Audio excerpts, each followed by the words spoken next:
Hi, Dr. Nimesha.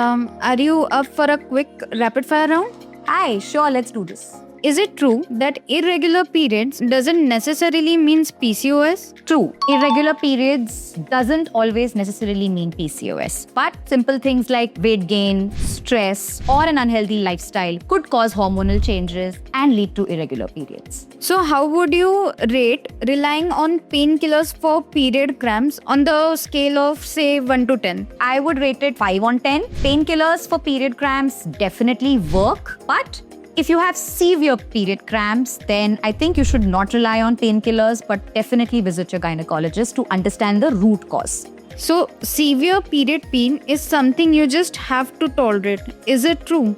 No, that's false.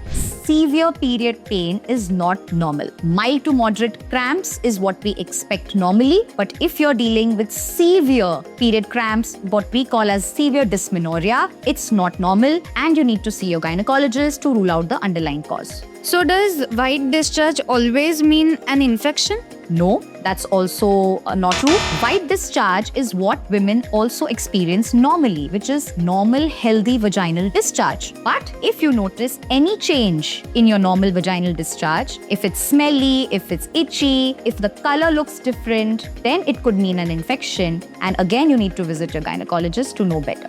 And what is one message that you would like to give to our viewers? One very important message that I want to give all the girls out there is do not ignore the signs that your body gives you. Your body knows best. So if you get any signs that something is not good or normal, you know it's time to visit your gynecologist.